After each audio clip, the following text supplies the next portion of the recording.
Hello everyone, welcome back to my channel. I hope you guys are doing well. So today we will be studying one of the chapters from grade 12, which is Application of Biotechnology.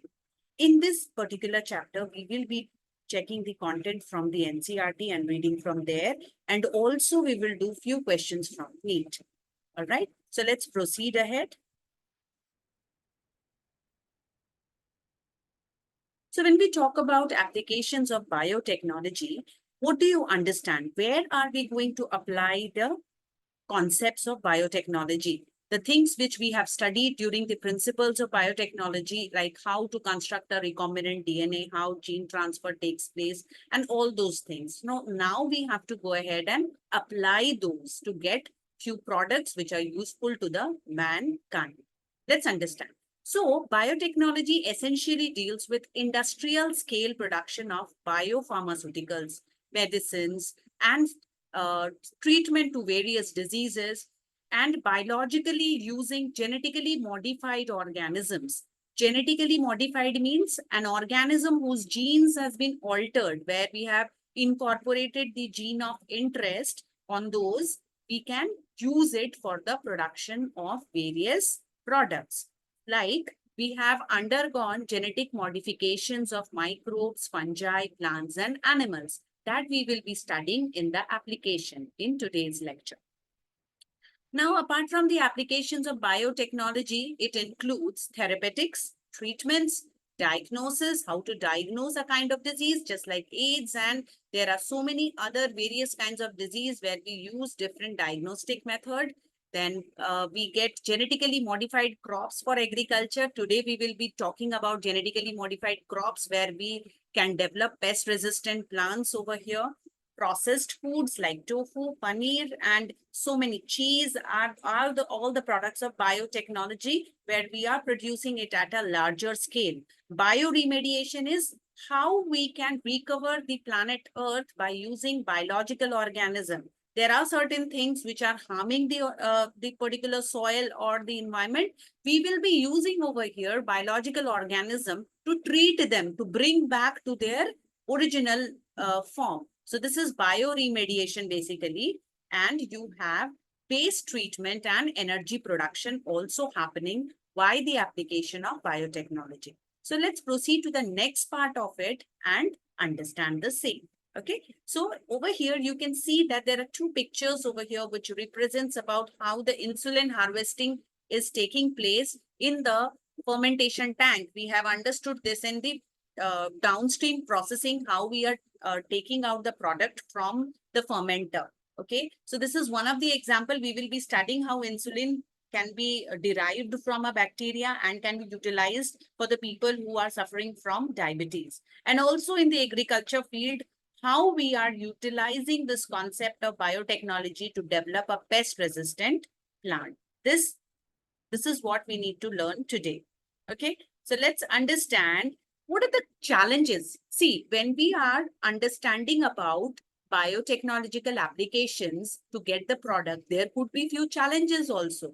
So let's understand what are the different challenges over here. So to understand, there are three critical research areas of biotechnology. Okay, so what are they basically? The first one, which talks about providing the best catalyst in the form of improved microbes, usually a microbe or a pure enzyme. So we have to get out the best catalyst, okay, in the form of improved microbes. We need to get a catalyst in the form of microbes, which is in a improved state.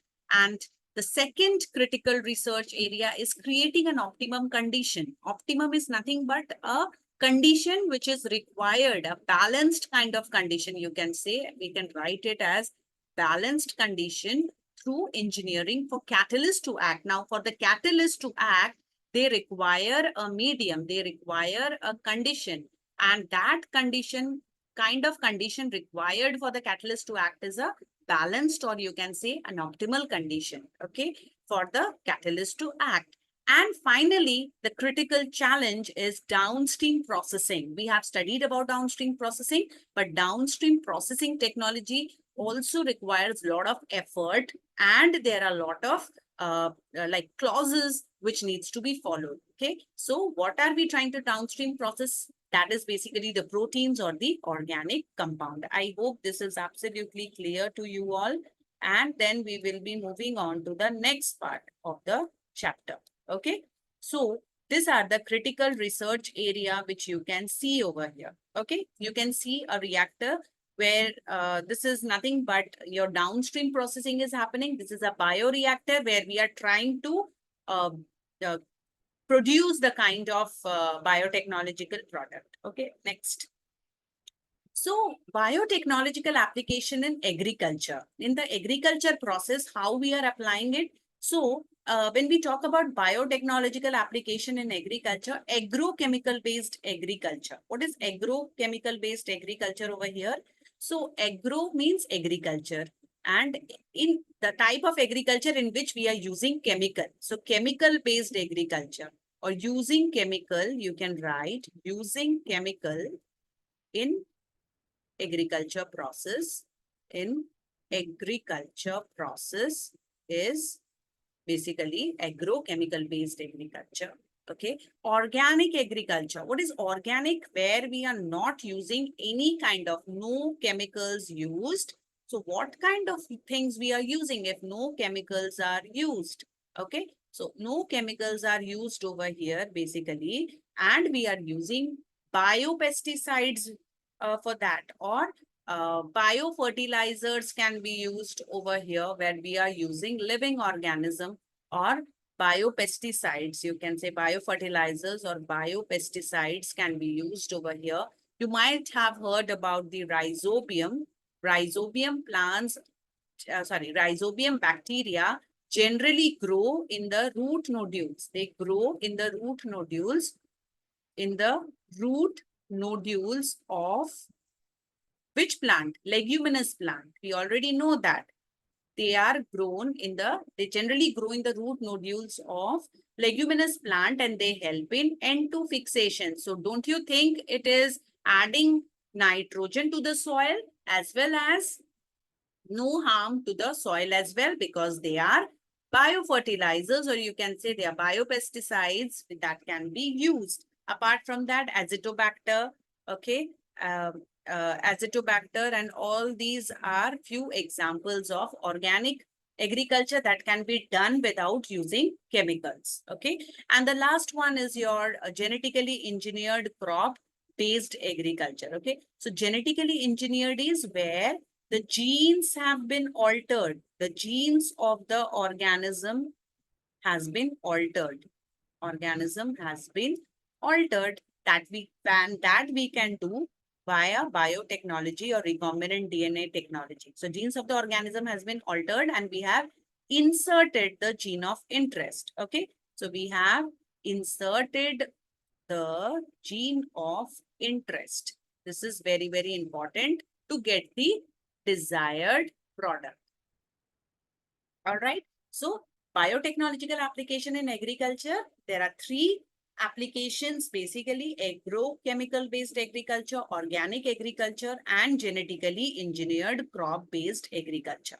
All right. So let's proceed to the next part of it, and let's understand. So basically when we talk about green revolution, so green revolution in the past has always helped in increasing the production of the food.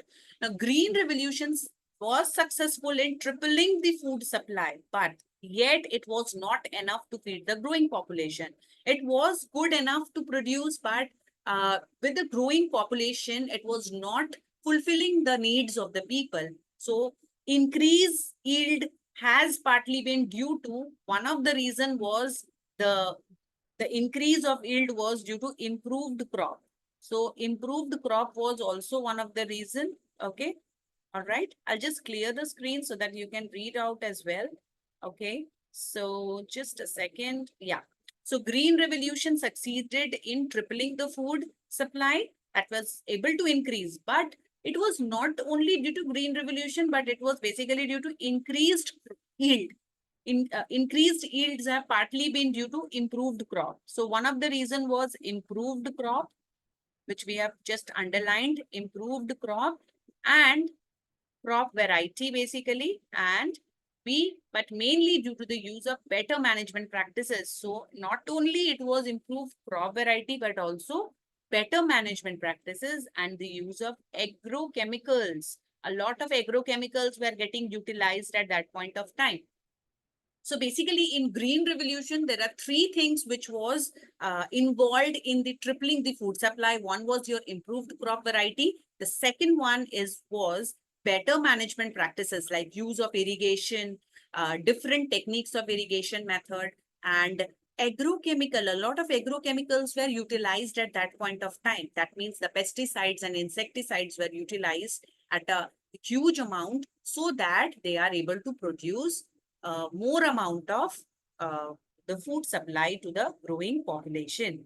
And the two persons who have given their immense contribution in this was Dr. M.S. Swaminathan, who is known as the father of Green Revolution in India. Okay, so he was known to be the father of Green Revolution, Dr. M.S. Swaminathan. He has given his immense contribution in our Green Revolution. So there are different revolutions which you will be studying, but Green Revolution generally deals with the production of more and more food for the growing population. And the another person who has given their contribution in the production of food was in the Green Revolution was Norman Borlaug. Okay, so Norman Borlaug he is also known to be the father of Green Revolution all over the world, but in India we consider M.S. Swaminathan to be the person who is responsible for increasing the food production by introducing the green revolution. Okay, now let's understand application of biotechnology in agriculture, a bit more about it and a green revolution. Okay, so you can see in the given picture the amount of chemicals being utilized. All right, a lot of fertilizers are being used here, but what are the challenges now?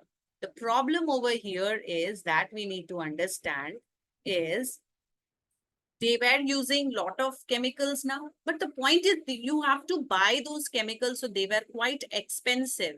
So agrochemicals were often too expensive, but further increase in yield with existing variety are not possible. So conventional breeding was again a challenge because a lot of undesirable genes also gets included. So I can just write undesirable genes were included. So that's why we can say conventional breeding was not an good idea. It was helpful, but not in great amount. All right. So the two challenges were like the too much expensive agrochemicals, pesticides they have to buy, which was costing them more. And conventional breeding was not possible, or if it was possible, also a lot of undesirable genes also became the part. So that was an issue. So what was an alternative path that we're understanding? So basically, what alternate path we can do to increase the yield? That was the question at that point of time. So is there a way we can minimize the use of fertilizer? Is there any point where we can stop using or minimize the use? And because you know that these fertilizers are going to be harmful, they are harmful if used in larger quantity. If we are using this in large quantity, it is going to definitely have an impact on the quality or the texture of the soil, right? So what we can do is we can use genetically modified crop in a possible solution. Okay, so that came up with an idea that yes, we can minimize the use of fertilizers and chemical by using genetically modified crops. Let's understand what is genetically modified crop basically. Let's go ahead. So now we need to understand that what is genetically modified organism. Okay. So for example, we have plants, bacteria, fungi, and animals whose gene has been modified or altered. For example, we have incorporated any foreign gene into these. And when we have altered those genes in this particular on these organisms, we call it as genetically modified organism. So this is very, very important. What is GMO? Or sometimes we call it as GMC as well, genetically modified crops. Okay. So what we are trying to do, if this is the DNA of the organism, there will be some part of the gene where there is an alteration. We have altered this part. Alteration of gene. And if we have altered any particular of gene on this of this particular organism, this will be considered as GMO, genetically modified organism. GM plant has been useful in many ways. Okay. How are they useful? Now, why are we altering the genes? Because so that we can get a desired crop. Okay. We need to get a desired crop. So desired crop is required. Okay. So if we do not get a desired crop, then we will not be able to increase the production of the crop. Our main concern is to get crops in higher amount as well as in a good quality. Okay. So amount should be more as well as the quality. Now, GM plant has been useful in many ways. So now genetic modification has made the crop more tolerant to abiotic stress. What is this abiotic stress? Abiotic is non-living. Non-living factors like cold. The crop should be protected from cold, drought, lack of water. There is no water.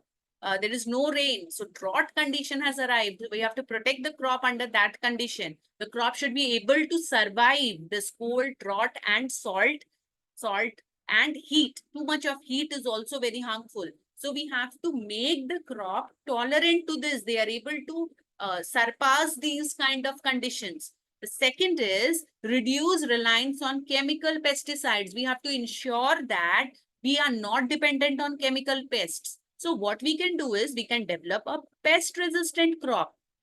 For example, this crop is pest resistant. That means the pests are not going to damage it, and if we have been making this plant inbuilt with pest resistant gene, then we need not to use any kind of chemicals, right?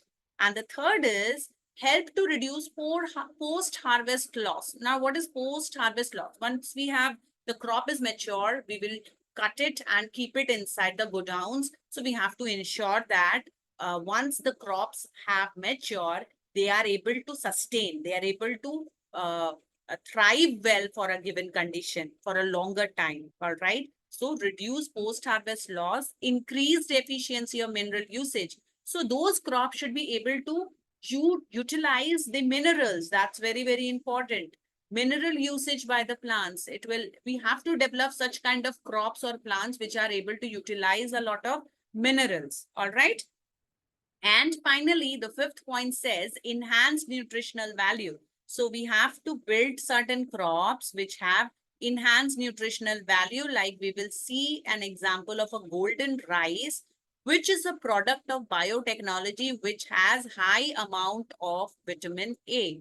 Vitamin A is too high in this, all right? And this crop is known as the golden rice. Look at the picture. This is a transgenic plant. So we also call them as transgenic organism. Okay, GMO or transgenic organisms, you can say, or crop as well, transgenic crop also. So if we talk about, they will be resistant to bacteria, fungus, herbivores, pesticides, and viruses. So this is biotic stress, which is living beings. Okay, living being. We have to make such crops which are resistant to bacteria, fungi, herbivores, pests, and viruses. And abiotic stress, non-living, basically. So drought, flood, metallic toxicity, salinity, and heat and cold. So our crop should be tolerant to these and should not be like, we have to develop a crop which is like can grow without the use of chemicals or pesticides. I hope this is absolutely clear, and that will take us to the next part of it to understand. Okay.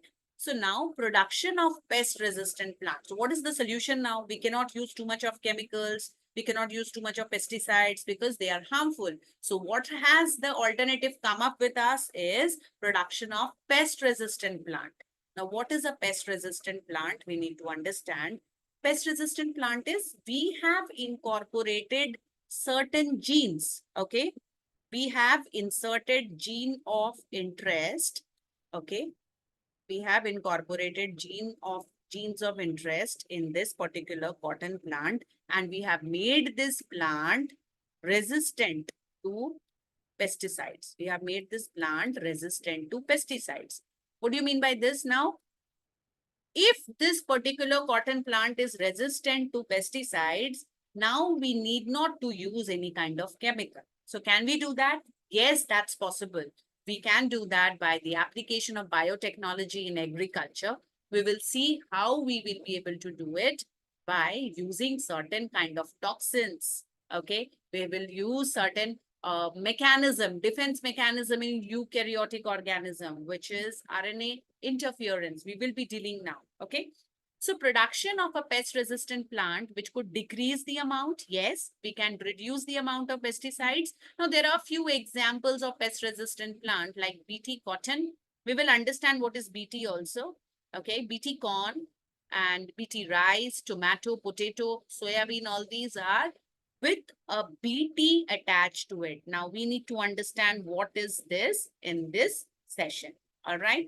So we have to develop. So what is our concern now? To get a pest resistant plant. So how do we get it? So we can see such examples over here, such as BT corn, BT cotton, BT potato, and so on. All right. So now biotechnological application in agriculture. So the first point is now we have to develop a pest resistant plant. So for that, scientists have found out that BT toxin is produced by a bacteria, Bacillus thuringiensis, BT in short. So we are just writing it as capital B small t for the name of the bacteria. It's a soil bacteria, Bacillus thuringiensis, and this bacteria is able to produce a toxin which can be used to develop a pest resistant plant or a crop. Okay. So what are we using? We are using one of the bacteria, and a toxin produced by that bacteria will be utilized in developing a pest resistant plant. Let's understand this. This is the bacteria which I'm talking about, Bacillus thuringiensis. In the shorter form, we write it as capital B small t. And you have seen in the previous slide also, we have taken few examples as BT cotton, BT brinjal, or all these have a BT written. That means we have used the toxin produced by this bacteria. All right. So this is the structure you can see here. This is the DNA. They are producing a toxin known as BT toxin crystal. This will be utilizing. We are going to extract this to develop the kind of pest resistant plant. Okay. So BT toxin gene has been cloned from the bacteria. We have made a clone. We have made a copy of that toxin from this bacteria and has been expressed in plants. So we have utilized this BT gene, and this BT toxin gene has been incorporated into the plant. Okay. Now let's see what happens after that. So what do? What are we doing? We are taking BT toxin gene, and this BT toxin gene has been introduced into the crop plant. We have introduced into the crop plant. All right. This has been introduced. Now, how are they going to work? This is the concern now. Introduced into the crop plant. Okay. Now, this plant in which we have introduced this BT toxin gene becomes a pest resistant plant. So this crop plant will become pest resistant plant. Okay. So basic things we need to understand is what we are trying to develop. We are trying to develop a pest resistant plant. What are we using it? What is the product we are using? We are using toxins of a bacteria. The name of that bacteria is BT Bacillus thuringiensis, and the toxin produced by it is BT toxin. Okay. So it produces resistant to insect without the need. Now, this crop plant do not need any kind of chemicals. Now, we do not need any kind of fertilizers or pesticides. Okay. No need to use pesticides or fertilizers. Why? And because it has developed into, or it has transformed into a GMC, genetically modified crop. Now, our question is, if it is a toxin, why it is not harming this bacteria itself? And what is happening which is making the plant not getting affected by the pesticides, not getting affected by the pests. Okay, we are developing a pest resistant plant. So let's proceed to the next part now. Okay, so where are we using it, for which strain? So see, this pest resistant plant, or the things which we are developing, so this bt toxin is not applicable for all plants, first of all. Okay, not applicable. bt toxin is not applicable for all the plants. Applicable, sorry, not applicable for all pests. It is selective in nature. There are few pests on which it is going to work. Now let's see what are those. So some strains of Bacillus thuringiensis produce protein that kills certain insects. Now not all the strains are going to produce, certain strains. Okay, certain strains of Bacillus thuringiensis is going to produce Bt toxin, and it is going to be applicable for only certain insects. Let's see what are those insects. A lot of MCQ comes from here. So we need to be very particular, such as Lepidopteron, like tobacco birdworm and army worm. You have colepterons. Okay. So beetle is an example of colepterons, and dipterans like flies and mosquitoes. So they are applicable in these three kinds of pests or insects we can talk about. So till now, what did we study? Okay, so this is the look of a tobacco birdworm and beetles, flies and mosquitoes. So you should be knowing Lepidopteron. The examples are tobacco birdworm and armyworm. Okay, and coleopterons, beetle, and diapterons. The examples are flies and mosquitoes. I hope this is absolutely clear. So what we have studied till now, we know Bt toxins are produced by Bacillus thuringiensis, and this Bt toxin will be inserted into the crop plant in which we are able to get a pest resistant variety. Okay, let's proceed now. So still we are into the applications of agriculture. Let's proceed. What happens next? So our question is, Bacillus thuringiensis is a protein crystal. This basically, let's go through. So Bacillus thuringiensis form a protein crystal, and this protein crystal is your what kind of toxin? Bt toxin. You can talk about. This is a Bt toxin. Okay, this is the protein crystal. This toxin is made up of protein.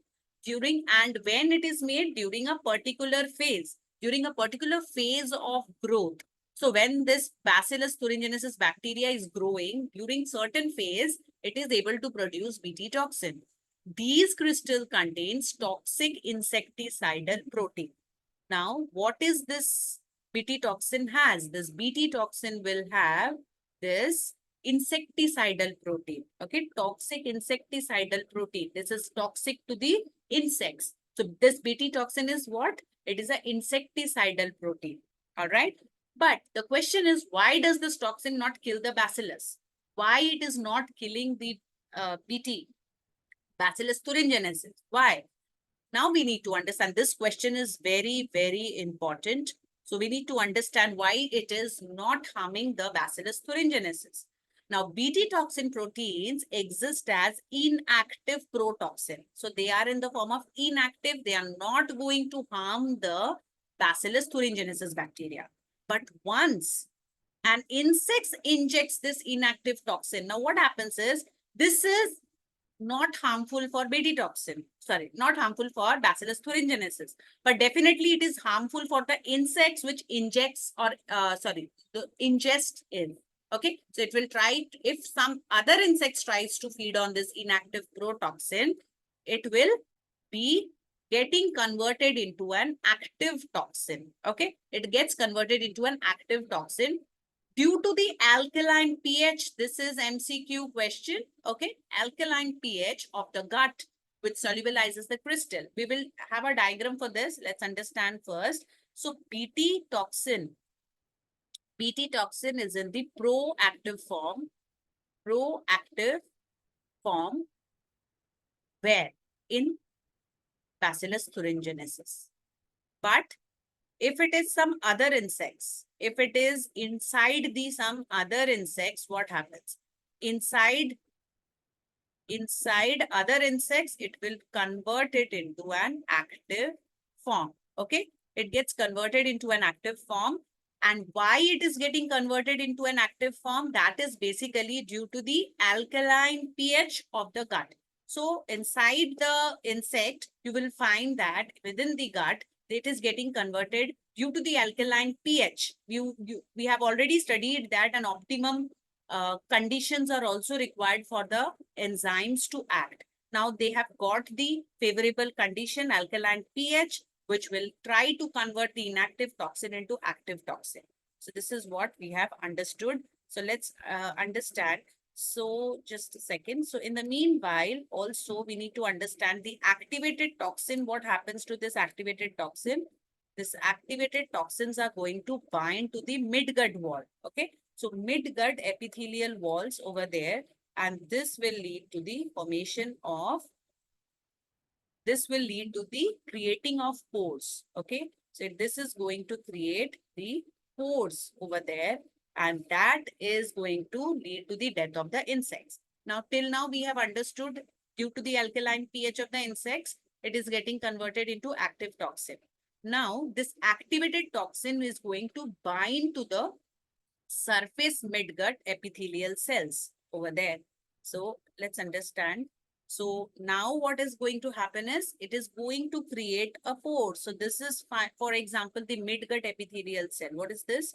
Midgut epithelial cells. Okay. Now this midgut epithelial cells are going to have certain pores due to why it is getting formation of pores are happening due to the binding of the active toxins. Now these pores are created, and this into this the water is going to get inside these pores, and this will lead to cell swelling. Okay, this will lead to cell swelling, and finally what do we see? That the cell is going to burst. The cell swelling, since it is a they do not have a cell wall, so there is no way we can protect it from bursting. So the cell swelling will lead to bursting of the cell. Okay. And finally, it will lead to the death of the insects. Eventually, what causes is it will lead to the death of the insects. So this is a simple thing which we need to understand. This is the application of biotechnology in agriculture. And these are the methods which we have used to develop a pest-resistant plant. Why are we doing such steps? To develop a pest-resistant plant. I hope this is clear. So I'll just understand this, make you understand with this diagram also once. So let's see over here, what are we trying to do is, so Bt toxin, where are we getting this Bt toxin from? From Bacillus thuringiensis. Okay. Now, this Bt toxin has been injected, or you can say incorporated, using recombinant DNA technology, RDT, and injected into the concerned plant. For example, it can be cotton, or it can be corn, it can be brinjal. So now what happens is, whenever such kind of lepidopterons, diapterons come in, when they feed on this particular plant, now this plant has become transgenic plant. Okay. The cotton plant or any kind of plant we are looking at in which we have introduced this Bt toxin has transformed into a transgenic plant. Okay. So ingestion of this transgenic Bt plant leaf by the larvae. So this is the larvae. Okay. And it can be any of the species which we have just discussed, Lepidopteron, diapterans. Okay. And what happens is, as soon as they eat this, these leaves are going to get inside the midgut wall. Okay. So dissolution of the crystals and liberation of the protoxins in the insect's gut. So what happens is, now the Bt toxin, which is initially in the protoxin or inactive toxin, has get converted into active toxin. This has got converted into an active toxin. It has got converted into an active toxin, definitely. And now what is going to happen is, all those process of cell swelling and cell lysis is going to happen. Now the protoxin joins the specific receptor. These toxins are going to join their specific receptors, which you can see over here on the apical brush border or the midgut position. Okay. And this lead to pore formation, and finally the cell lysis is going to eventually start. Now what happens is, now the larvae is going to die in 1 or 3 days after injection of the toxins. So all the kind of reaction is going to happen inside the insect. This is happening inside the insects. Okay. Once they have fed on the BT toxin containing or BT toxin containing transgenic plant. I hope this is absolutely clear. You can take down this flowchart also. This is going to be also very, very helpful. Okay. So what are these insects? These are those insects which we have just discussed in the last slide also. We have discussed about the lepidopterons, coleopterons, and diapterons. I hope this is clear. Okay. So what is the requirement for this kind of things to act? Basically, we are looking for the alkaline pH. Initially, it was not getting converted, but it got converted due to the alkaline pH for the inactive toxin to get converted into an active toxin. This is very, very important. I hope this is clear till here. This is the simplest way to understand the benefits of using biotechnology. Okay. Again, this is a bit bigger version. You can see ingestion. This particular insect has eaten that leaf of a transgenic plant, fed on the leaf of a transgenic plant. Okay. That can be a cotton, that can be a corn, any kind of this kind of crops. It has ingested, they have gone ahead and ingested it. Finally, what happens is this the protoxin has got converted into an active toxin due to the solubilization and activation. Solubilization of the protoxin and activation of the protoxin into active toxin and binds to the specific receptors over here. You can see binding to the specific receptors. And finally, what happens is it increases the permeability, leads to the formation of pores on the midgut epithelium. And finally, what happens is it will lead to the cell for the insect to die. The cell is going to burst. Okay, the cell undergoes or the cell bursts over here. And finally, what happens is the insect is going to die. So these are the basic mechanism inside. When it is getting inside the insect, it is getting undergoing solubilization and activation. I hope this is absolutely clear. This diagram was absolutely understandable for you. Okay. Now let's understand the other understanding of what kind of genes they are providing. This is what I said, it was a BT toxin. Okay. And these toxins are coded by certain genes. Okay. They are known as CRY. So that we need to understand here. Okay. So over here, specific BT toxins were isolated. Only specific. There were various BT toxins. So out of which certain BT toxins were isolated like CRY1AC. Okay. So were isolated from Bacillus thuringiensis and incorporated into several crops that we have discussed now. Now, what happens is, since we have introduced this crops becomes transgenic crop or GMC. The choice of genes depends upon crop. Okay. What kind of genes we are going to select depends on the crop in which we are going to incorporate these genes. So, also at the target pest. So, what are the conditions of choosing the genes? What kind of BT toxins are we going to select? That depends on the crop, also on the targeted pests. What kind of pests we are targeting? Is it lepidopteron? Is it diapterans? What kind? Coleopterons? Depending on that, we have to select. And most BT toxins are insect group specific. So we have to understand that the BT toxins are insect specific group. What kind of insects? Insect specific group means basically which kind of insects are we targeting up to. So that also is a matter of fact. So toxin is coded by the gene CRY. Now there are various types of toxins or various kinds of toxins. For example, protein coded by the gene CRY1AC, okay, and CRY1AB.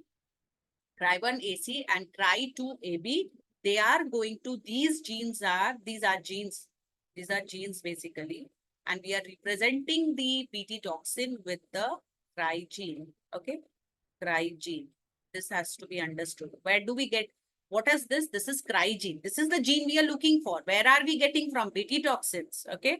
The Bt toxin genes have this particular kind of, we name this gene, or the toxins are coded by a gene, cry. So this cry1AC, cry2AB, they control cotton ball worm, okay? And the cry1AB controls the corn borer.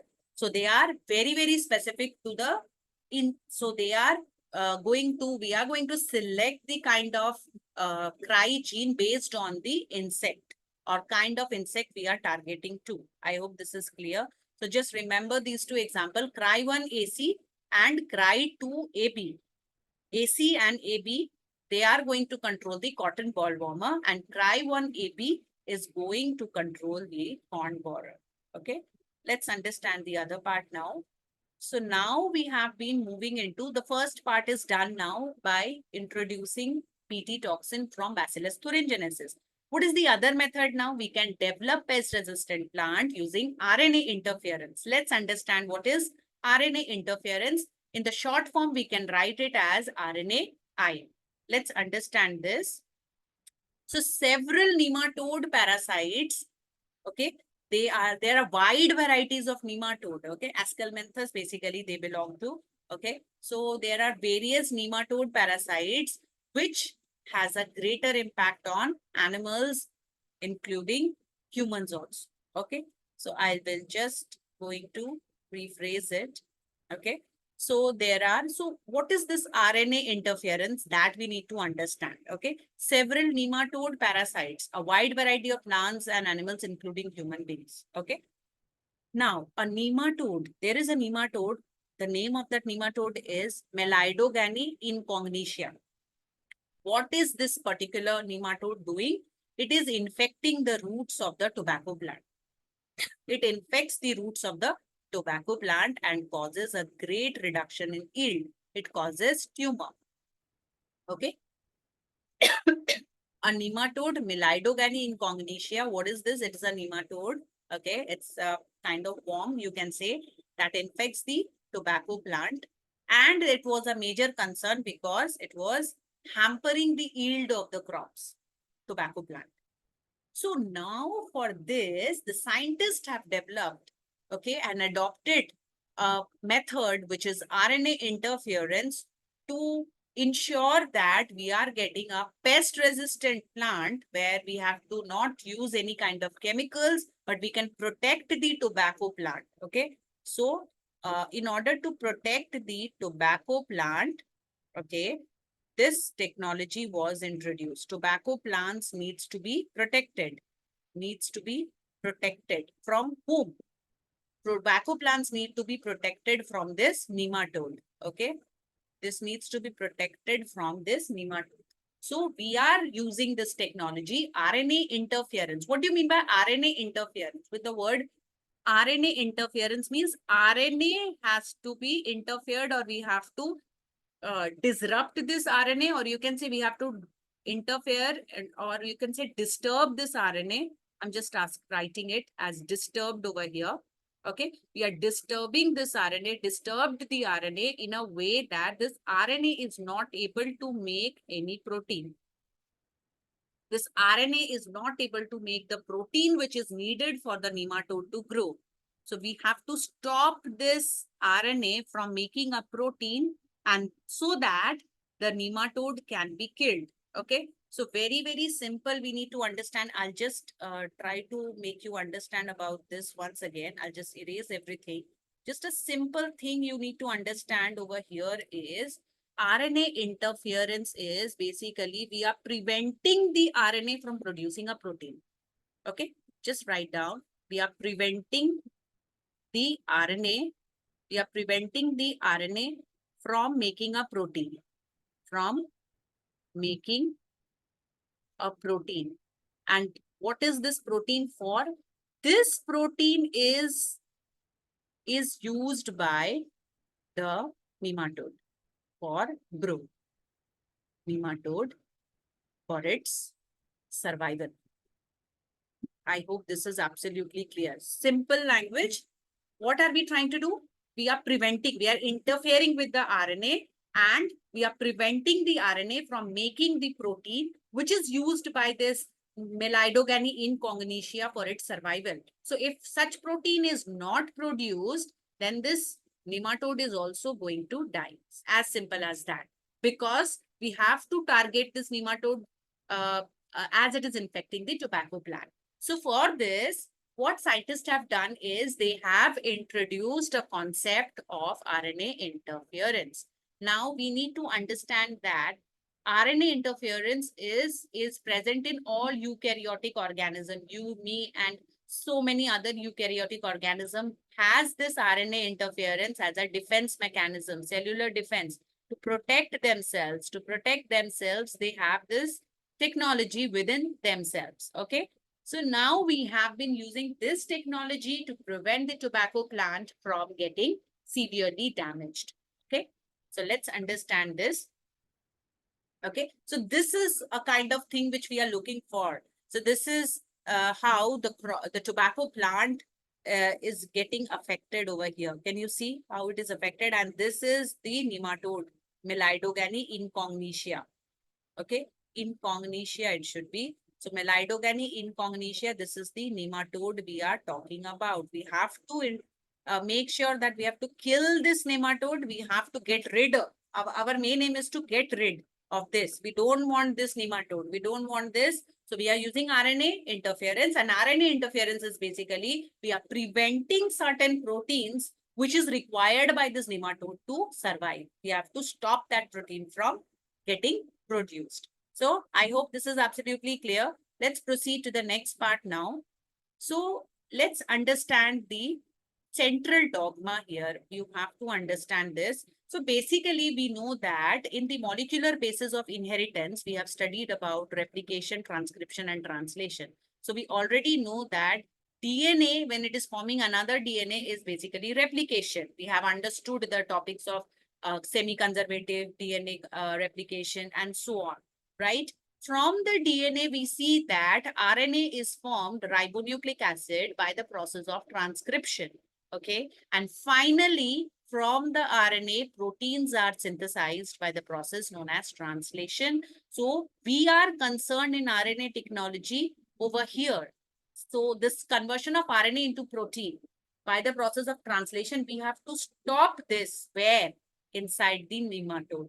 We have to stop this process inside the nematode. This we need to do. This is the main point where we need to work on. So let's see how do we go about doing so.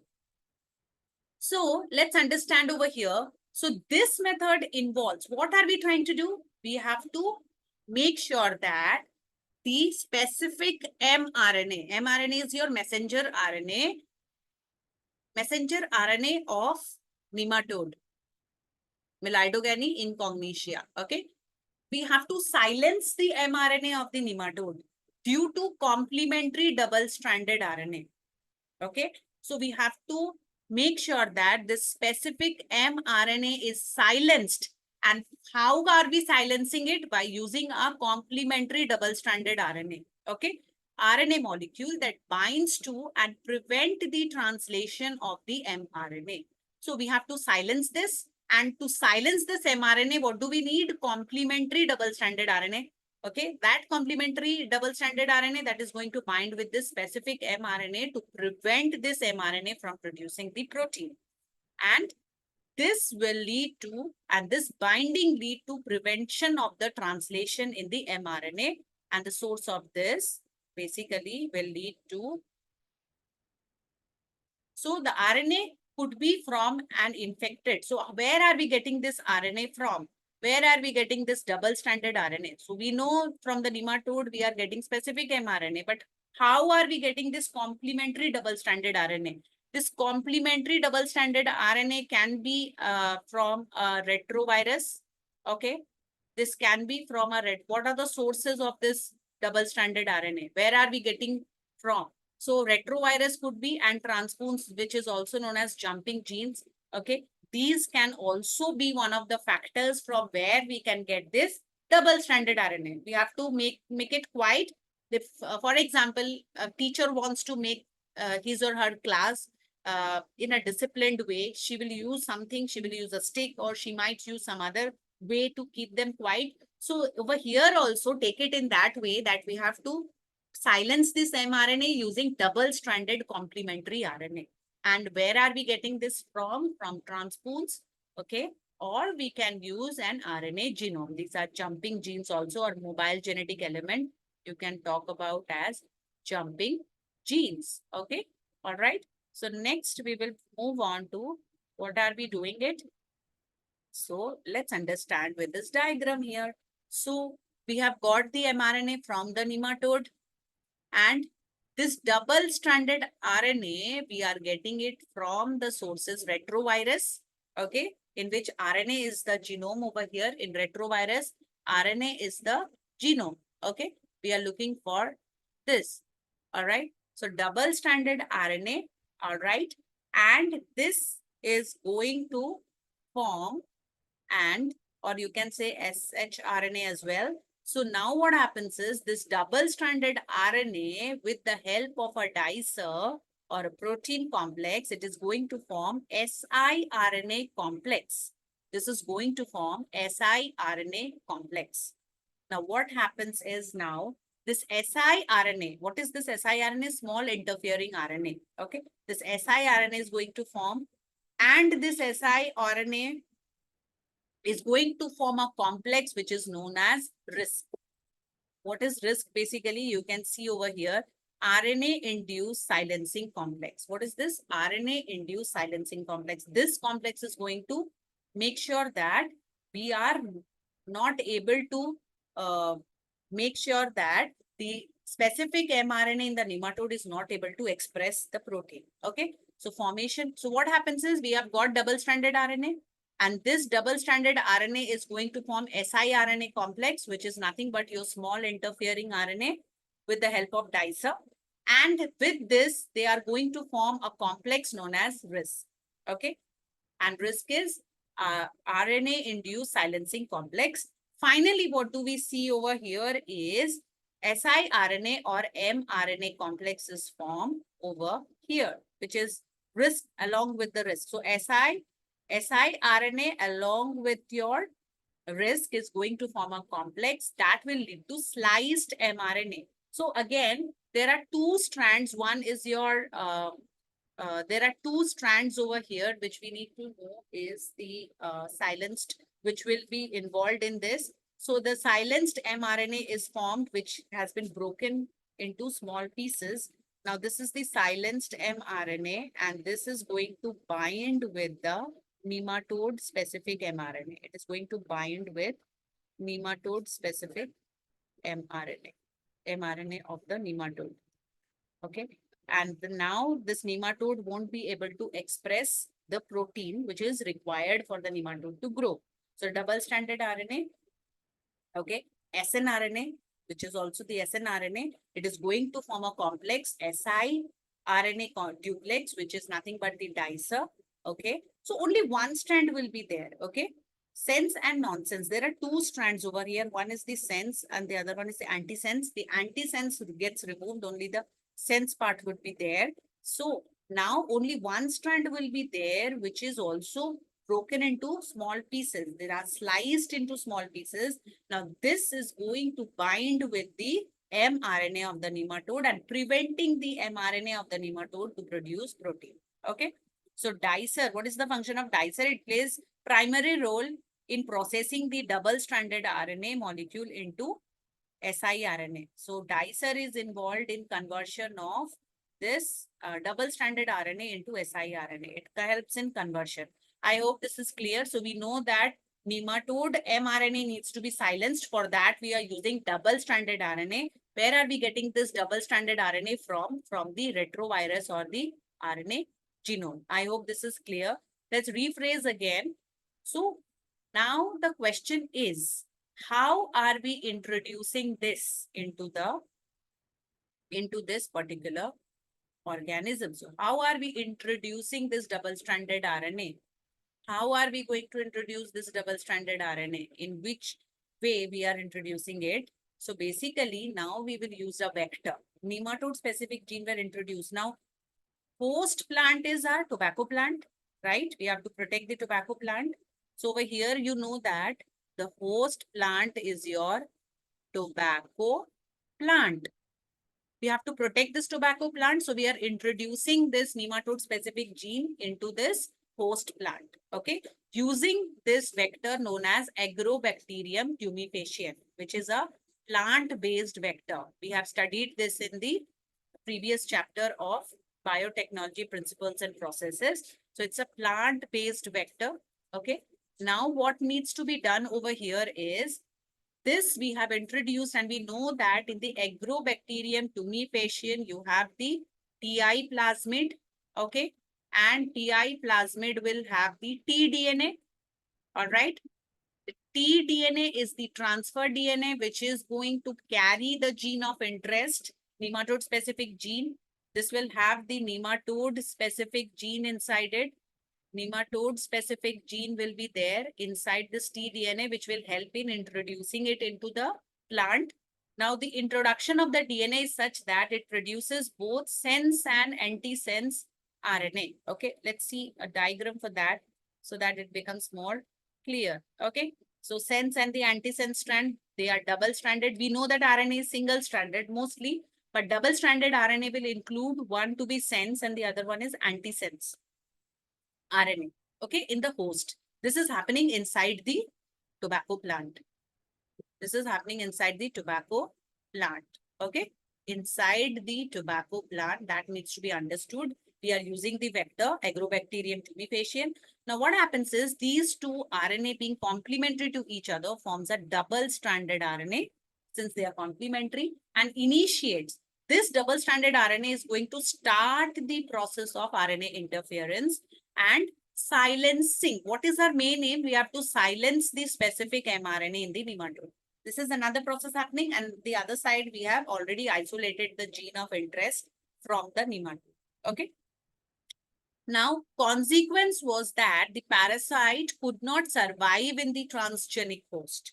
Now, what happens is, now the parasite, what is this parasite? This is nothing but your nematode. This is your nematode, which is not able to survive in the transgenic host. Now, what is this transgenic host? Tobacco plant. Okay. So this parasite is not able to survive because of the specific RNA interference. And the transgenic plant therefore got itself protected from this parasite. This is important. So what we know that as soon as this nematode is Milidogany incognitia is going to feed on the tobacco plant, what is going to happen? This sliced mRNA is going to silence this mRNA of the nematode and the protein is not going to express and this particular nematode is going to die. So we have to understand what is happening inside the tobacco plant and what is happening inside the nematode, which is Milidogany incognitia. Risk is clear, dicer is clear. Okay. Next, we will move on to the next part over here. So, let's revise this. What is happening? A nematode, Milidogany incognitia infects this is the nematode which is infecting the roots of the tobacco plant, which reduces the production of the tobacco, that we know.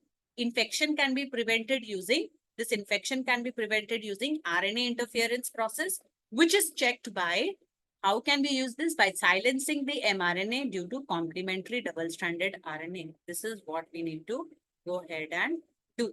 Okay. So now the double-stranded RNA binds and prevents translation. Okay. This double-stranded RNA also becomes the snRNA, basically silenced RNA, you can say. Okay. And it is going to bind with the mRNA. And what have we used? We have used Agrobacterium vector. We have used nematode-specific genes were introduced into the host, which produces both sense and antisense RNA. Okay. So this, what is the vector used? Question can come from here. Vector used in transferring the gene of interest, nematode-specific gene. Which vector is used? That is, this is an MCQ question. Apart from that, what kind of DNA is produced inside the host? That is sense and antisense RNA, and this is the dsRNA, double-stranded RNA. has been used. This is also an MCQ. I hope this is clear, absolutely clear. So we have to be concerned about which vector is used and what is the host over here. That is a tobacco plant, and whom are we targeting? That is the nematode, and we have to kill that nematode by using RNA interference technology. I hope this is clear. And let me just clear this out so that you can visualize the things which I wanted to show you. Now, these two RNA are complementary to each other and form a double-stranded RNA. We have discussed this, that initiates RNA interference, and hence silencing of mRNA of the nematode happens. And what happens is this parasite cannot survive in the transgenic host. The nematode does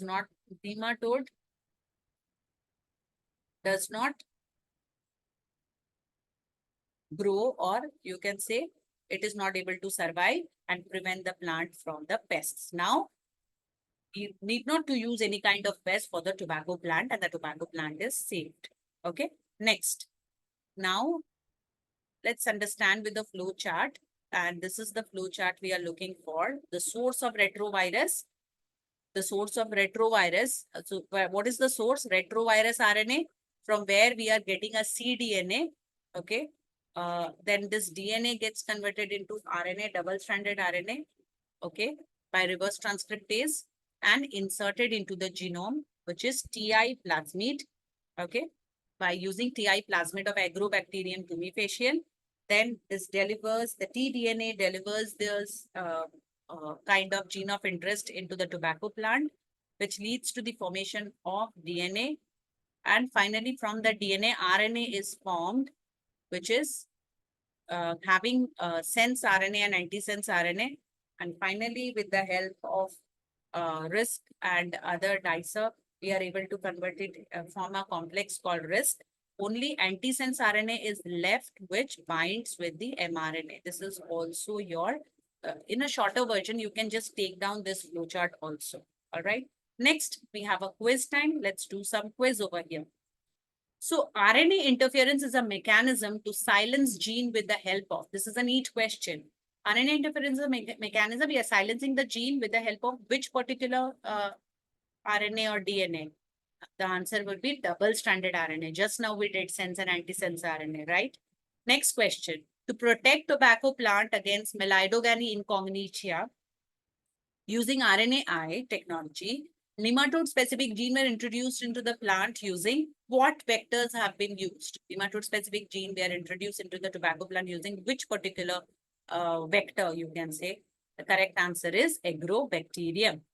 Next, golden rice is a genetically modified crop plant where incorporated gene is meant for biosynthesis of.